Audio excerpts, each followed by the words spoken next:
Cooking with तहनीत में आपको welcome कहती हूँ। दुआ है कि आप सब खैरियत से हो। जी फ्रेंड्स, आज हम बहुत मजे के पकोड़े बनाने जा रहे हैं।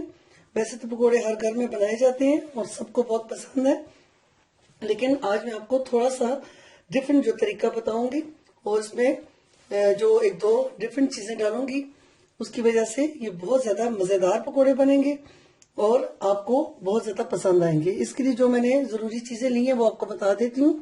ये मैंने पालक ले ली है, इसको धो के मैंने साफ करके रख दिया है। अब इसको मैं छोटा छोटा काट लूंगी। उसके अलावा जो जरूरी चीज है वो है ये पनीर। ये मेरा होममेड है, इसकी रेसिपी भी मैं आपको दूंगी। आप भी ये पनीर बनाएं और बहुत ज्यादा ग़िज़ाइयत वाली चीज है ये। तो इसको वैसे अगर खाना मुश्किल हो या कोई ना खाए बच्चे, तो आप इस तरह करें कि इसको पकौड़ों में बना के दे दें। इसकी ग़िज़ाइयत भी मिलेगी और साथ ये मजेदार भी होगा। ये थोड़ी सी बंद गोभी मैंने ले ली है, इसको मैंने छोटे छोटे पीसेस में काट लिए। ये मैंने 2 से 3 छोटे प्याज ले लिए हैं और ये 2 टमाटर ले लिए हैं, सब्ज मिर्च ले ली है। उसके अलावा इसमें जो मसाले डालने हैं वो आप देख लें और ये आप अपने टेस्ट के हिसाब से ज्यादा या कम कर दें। इसमें मैंने नमक ले लिए 2 टीस्पून मैंने पकौड़ा मसाला ले लिया है, 2 टीस्पून मैंने दड़ा मिर्च ले लिए, 2 टीस्पून मैंने खुश्क धनिया ले लिया और 1 टीस्पून मैंने अजवाइन ले लिया।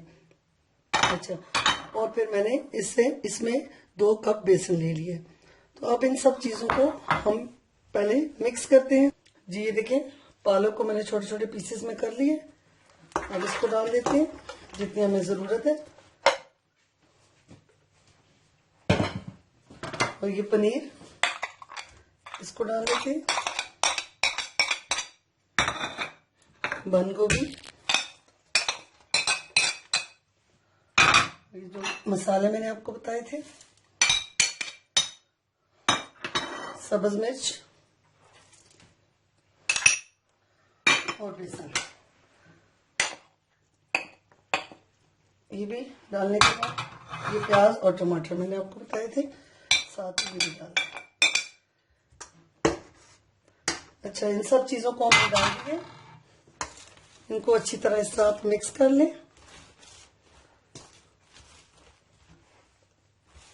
अब इसमें पानी डाल के आहिस्ता आहिस्ता इसको आप अच्छे तरीके से मिक्स करती जाएं। पहले इसको इस तरह मिक्स कर लें।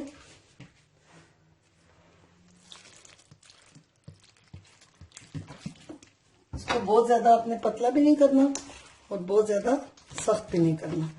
इस तरह इसको अच्छी तरह मिक्स कर लें। जब ये अच्छी तरह मिक्स हो जाए तो आप इसको आधे घंटे के लिए ढक्कन दे के इसी तरह ढांप के आप इसको आधे घंटे के लिए छोड़ दें और फिर उसके बाद आपने इसको फ्राई करना है।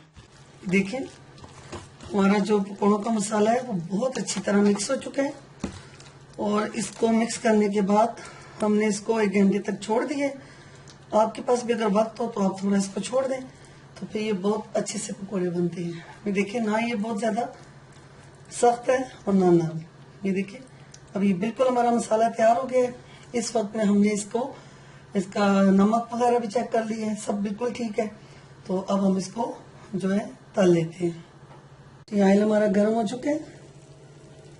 अब हम इसमें हाथ की मदद से पकौड़े डालते जाएंगे, जितना साइज आपको पसंद है। ना बहुत ज्यादा बड़ा साइज रखें, ना बहुत ज्यादा छोटा। इस तरीके से आप इसमें पकौड़े डालते जाएं।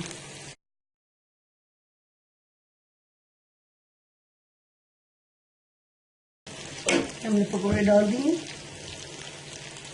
जब तक ये थोड़ा सा पक ना जाए उस वक्त तक इनको आपने उलटना नहीं है, नहीं तो इनके टूटने का डर होता है।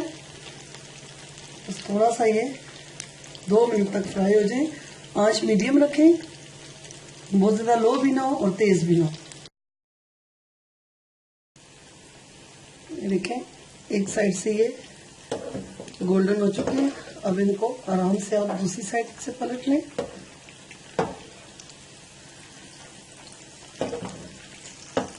जब दोनों साइड से ये गोल्डन हो जाए तो फिर आप इनको निकाल लें।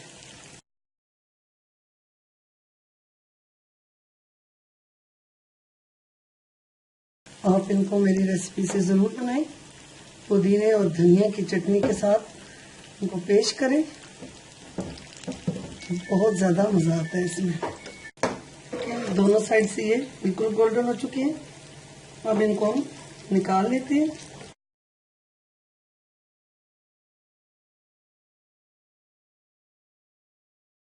जी फ्रेंड्स, हमारे पालक पनीर के पकोड़े बन चुके हैं, बिल्कुल तैयार हो चुके हैं। ये देखें कितने मज़े के लग रहे हैं। ये बहुत ही खूबसूरत इनका कलर है और खाने में बहुत ही मज़े के हैं। साथ में हमने धनिया, पुदीना और अनारदाना की चटनी भी बना ली है।